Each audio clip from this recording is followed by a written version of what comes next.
Assalamualaikum warahmatullahi wabarakatuh. Perkenalkan, nama saya Alfonso Nopas, saya berasal dari Prodi IP. Di sini saya akan menerangkan materi tentang penyimpangan sosial. Nah, apa sih penyimpangan sosial itu? Baik, simak berikut penjelasannya. Sejak lahir, orang tua kita berupaya agar kita berperilaku sesuai dengan jenis kelamin yang kita miliki.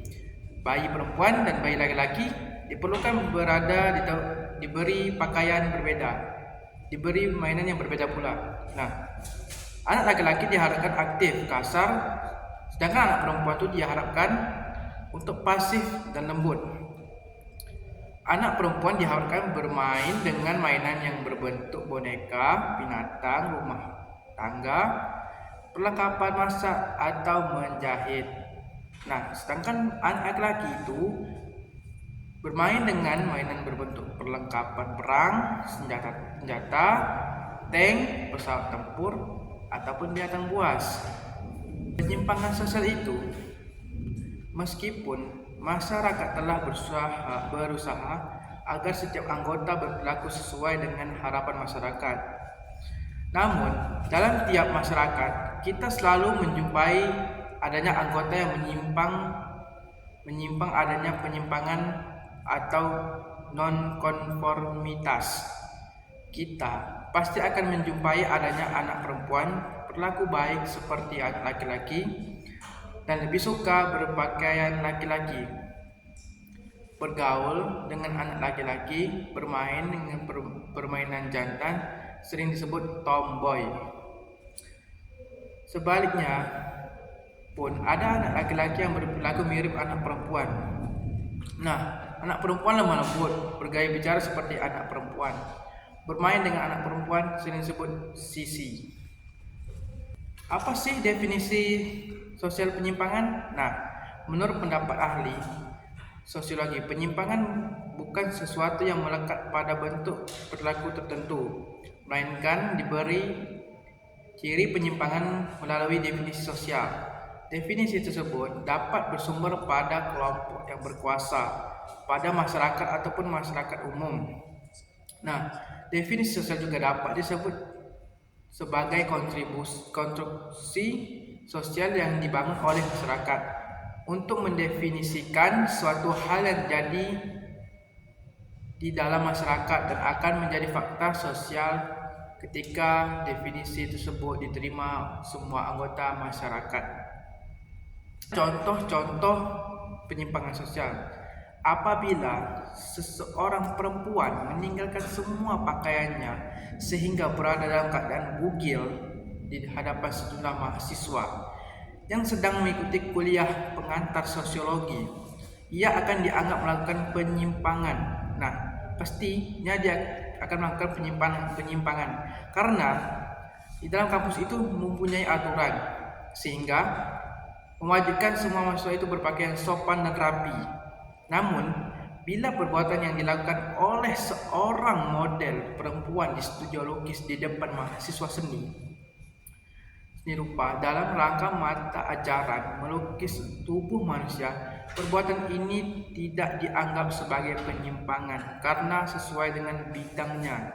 Orang laki-laki melakukan penyimpangan bila mana ia datang ke suatu pesta pernikahan dengan hanya mengenakan celana renang, sedangkan busana demikian dianggap wajar apabila dikenakan di kolam renang. Nah, bayangin kalau kalian pergi ke kondangan atau ke acara pernikahan, kalian berpakaian renang, kan tidak wajib, kan tidak nyambung sama konsepnya. Makanya itu adalah suatu penyimpangan. Laki-laki yang memakai perhiasan yang semula hanya digunakan perempuan seperti kalung, gelang, dan anting-anting dianggap hal yang menyimpang. Namun berbeda ketika era kerajaan yang mana ketika seorang laki-laki menggunakan perhiasan merupakan suatu kebanggaan. Itu adalah menunjukkan status sosial, maka semakin banyak dan semakin tinggi kedudukan orang tersebut. Teori penyimpangan sosial. Mengapa orang melakukan penyimpangan dalam bentuk sosiologi? Dikenal berbagai teori sosiologi untuk menjelaskan mengapa penyimpangan terjadi. Nah, Teori sosiologi antara penyimpangan sosial muncul sebagai hasil dari kajian ilmiah yang disertai dengan observasi terkait penyimpangan-penyimpangan yang terjadi di dalam masyarakat. Teori tersebut dapat dijadikan sebagai bahan analisis terkait penyebab kemunculan fenomena penyimpangan yang terjadi di dalam masyarakat. Differential Association, Edwin H. Sutherland. Penyimpangan bersumber pada differential association atau pergaulan yang berbeda.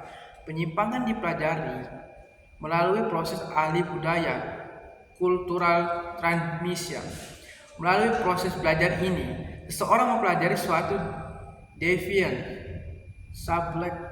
subkultur, suatu subkebudayaan menyimpang. Contohnya, dalam proses menghisap ganja, marihuana. Proses ini hanya diajarkan oleh subkebudaya menyimpang yang dimiliki oleh anggota masyarakat. Anggota masyarakat lain belajar melakukannya. Teori konflik Karl Marx. Teori ini menekankan pada bentuk penyimpangan berupa tindakan kriminal. Karl Marx mengemukakan bahwa kejahatan terkait era dengan perkembangan kapitalisme. Menurut pandangan ini, dapat yang merupakan perilaku menyimpang disebabkan adanya kesenjangan antar kelas. Contohnya, seorang melakukan tindakan perampokan dikarenakan sudah tidak dapat memenuhi kebutuhan hidupnya. Untuk itu dia merampok orang kaya guna memenuhi kebutuhan hidupnya. Merton fungsional struktural. Penyimpangan sosial muncul karena adanya disfungsi struktural sosial. Struktur sosial tidak hanya menghasilkan perilaku konformis, tetapi menghasilkan pula perilaku menyimpang. Struktur sosial menciptakan keadaan yang menghasilkan pelanggaran terhadap aturan sosial, menekan orang tertentu ke arah perilaku non-konform. Contohnya adalah seorang menjadi pencuri karena anak tidak mendapatkan sosialisasi yang baik dari lingkungan yang ada di sekitarnya. Teori labeling Edwin Lemmer. Menurut Lemmer, seorang menjadi menyimpang karena proses labeling atau pemberian julukan cap diberikan masyarakat kepadanya. Contohnya, mula-mula seorang melakukan sesuatu penyimpangan yang oleh Lemmer dinamakan penyimpangan primary deviation.